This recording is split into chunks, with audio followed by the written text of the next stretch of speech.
বাংলাদেশ একটা মস্ত বড় সম্ভাবনাময় দেশ, আমি বারে বারে এটা অনুভব করি।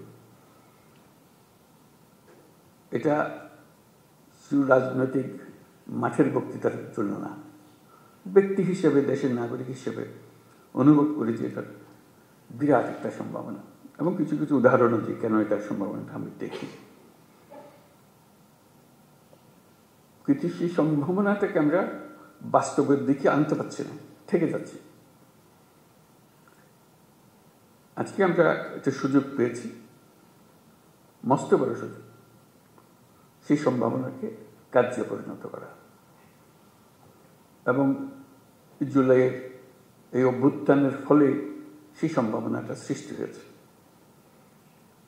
এই সম্ভাবনার যে পরিবেশ সৃষ্টি হয়েছে সেটাকে যেন আমরা হারিয়ে না ফেলি। কেন হারিয়ে ফেলা খুব সোজা, মুহূর্তে হারিয়ে যায়।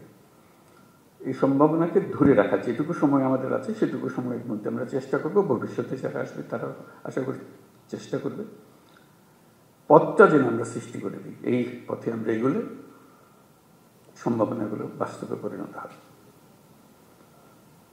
শুধু বাংলাদেশ একটা সুন্দর দেশ হবে, নিয়মতান্ত্রিক দেশ হবে, গণতান্ত্রিক দেশ হবে, সেটা তো বটেই।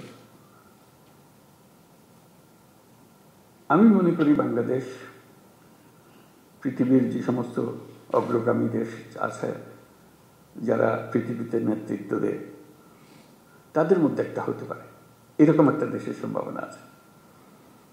এটা কোনো আত্মতুষ্টির জন্য না, এটা আমরা, আপনারাও নিশ্চয় দেখবেন, তোমরা দেখবে এটা, যেটা একটু বিচার করলে মনে হয় যে হ্যাঁ এই সুযোগ আছে। আমি একটু কয়েকটা উদাহরণ দিই।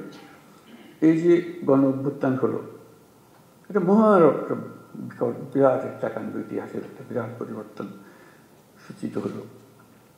লণ্ডভণ্ড অবস্থার মধ্যে আমরা এই যাত্রা শুরু করলাম। সারা দুনিয়ার যত দেশ আছে সবাই আমাদেরকে সমর্থন করলো। শুধু মিনমিনে সমর্থন না, আচ্ছা আচ্ছা ঠিক আছে করো, ওরকম না, উৎসাহ করে এসে আসলো। তারা যেরকম মনে করেছে যে হ্যাঁ এই দেশ যদি উঠে দাঁড়াতে পারে সেটা ভালো সঙ্গী হবে সবাই। আমাদের উপরে তারা ভরসা করেছে, যেরকম আমরা নিজেদের উপরে সে ভরসা আনতে চাই। আমাদের সে ভরসা অনেক সময় হারিয়ে যায়, যে মনে হয় যে না কী হবে, এই তো 2 দিন পরে আবার সব পাল্টে যাবে, কয়দিন থাকবে এটা দেখি আমরা। এটা প্রশ্নবোধক নিয়ম রয়েছে। আমি যেটা বলার চেষ্টা করছি যে প্রশ্নগুলো সরিয়ে দেওয়া, আমাদের কোনো প্রশ্ন নেই, আমরা এটা করবই, আমরা করার সামর্থ্য আছে আমাদের। এই যে নতুন করে আমাদের যাত্রা শুরু হলো, এটা একটা মস্ত বড় সুযোগ। এই সুযোগটার উপরে আমি আন্ডারলাইন করছি, এই সুযোগটা যেন আমরা হারিয়ে না ফেলি।